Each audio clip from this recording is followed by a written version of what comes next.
হ্যাঁ, এগুলো সব গরিব মানুষ আমার মতো। রাত 12টা বাজে বড় লোক এখন, মানে কোন জায়গায় কনসার্ট চলতেছে, কোন জায়গায় একটু পয়সা নির্জনে অথবা হোটেলে বসে একটু গাঁজা মাজা খাওয়া যায়। সরি, সব বড় লোক বলছি না ভাই, গরিব এখন টিকটিকির ল্যাস খায় ভাই। যার কাছে পয়সা আছে সে ইয়াবা গাঁজা খায়, যার কাছে পয়সা নেই পুরান মোজার সঙ্গে দেখে দেয়। সেটা সম্পর্কে জানতেন আগে? আমি রিসেন্টলি দেখেছি, আমি অনেক জায়গায় কথাটা বলেছি, তখন আমি বিয়ে করেছি নতুন, আরও অনেক ইয়াং, একদম মোটামুটি 8-10 বছর আগের কথা বলতেছি। তো বাংলাদেশি তো আমি প্রথমবার আসছি, আমি তো বাংলাদেশ সম্পর্কে তেমন জানি না, তেমন মানে জানি না তখন। তো বিয়ে শাদী করলাম, চিটং যাচ্ছি। কর্নেলহাট নাম শুনছেন? চিটগেন কর্নেলহাট, কর্নেলহাট মানে এটা এখানের আগে, সিটি গেটের পরে। তো এখন আমি যখনই নামতাম, ট্রেনে করে যাইতাম বা কর্নেলহাটে নামতাম, একটু শ্বশুর বাড়িতে যাবো, একটু ফল ফ্রুট নিতে হবে না।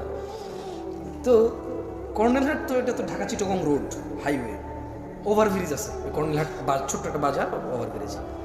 মজার ঘটনা বলতেছি তোমরা শোনো।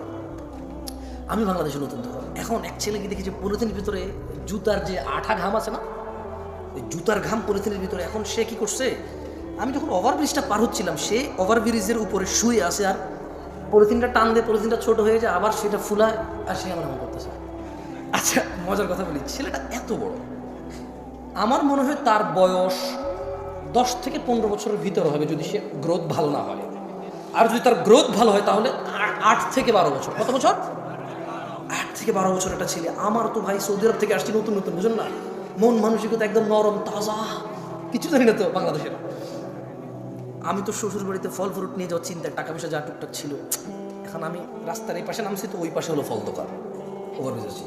আমি এর সাথে বসছি, বসার পর আমি ওরা জাগাচ্ছি, এই ছোট ভাই ওঠো, ওঠো ভাই। এটা যে মানুষ হেঁটে যাচ্ছে, আসতেছে, যাচ্ছে, কেউ কোনো ওর দিকে ভ্রুক্ষেপ করতেছে না, আমি বসে আছি ওর সাথে। আমি বলছি, পরে দেখলাম যে পলিথিনে ঘাম সেরকম খাচ্ছে, সে তো গ্রাম নিচ্ছে, আমি তো ভাবছি সে খাচ্ছে। আমি বলছি কি, আপনি বিলিভ করবেন না, আজকে আমি হাসতেছি, ওই দিন আমি ওখানে বসে কান্না করতেছি। আমার মন এত খারাপ হয়েছে যে কি এত গরিব দেশ আমরা, এই ছেলে ঘাম খাচ্ছে কেন? বললাম আমি এই ঘটনাটা আর 2-1 জায়গায় বলছি, সত্যি দিনাজপুরে বলছিলাম না। আচ্ছা, এখন আমি দেখেন, কথা আগে পরে হতে পারে, যেহেতু আগেও বলছি, পরে ইউটিউবারে বলবো যে এই দেখেন জামশেদ মজুমদার মৃত্যু, আগে বলছে এরকম, পরে বলছে ভাই আমি তো এটা তো কোরআন না যে আমি হেফেজ করবো, বুঝেন নাই, কথা আগে পরে হইতে পারে। তো আমি বললাম যে হারি আমরা এত গরিব, সুবহানাল্লাহ, এই ছেলে ঘাম খাচ্ছে কেন? আল্লাহ, আমি করছি কি, ফল ফ্রুট শ্বশুর বাড়িতে যাওয়ার যে টাকা ছিল করে দিয়ে দিছি।